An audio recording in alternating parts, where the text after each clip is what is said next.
Once upon a time, in a tale the Grimm brothers nearly buried, a castle's curse turned lovers into birds. There was once an old castle that stood in the middle of a deep, gloomy wood. And in the castle lived an old fairy. Now this fairy could take any shape she pleased. All the day long she flew about in the form of an owl, or crept about the country like a cat. But at night, she always became an old woman again. When any young man came within 100 paces of her castle, he became quite fixed, and could not move a step till she came and set him free, which she would not do till he had given her his word never to come there again.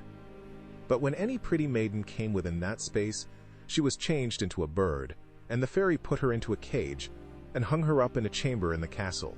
There were 700 of these cages hanging in the castle, and all with beautiful birds in them. Now there was once a maiden whose name was Jorinda. She was prettier than all the pretty girls that ever were seen before, and a shepherd lad, whose name was Jorindel, was very fond of her, and they were soon to be married. One day they went to walk in the wood, that they might be alone, and Jorindel said, "We must take care that we don't go too near to the fairy's castle."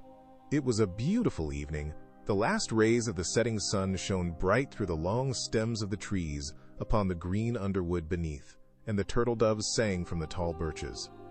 Jorinda sat down to gaze upon the sun.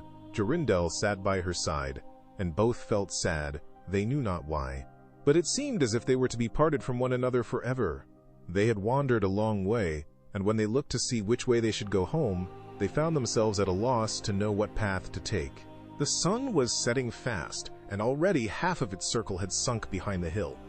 Jorindel on a sudden looked behind him, and saw through the bushes that they had, without knowing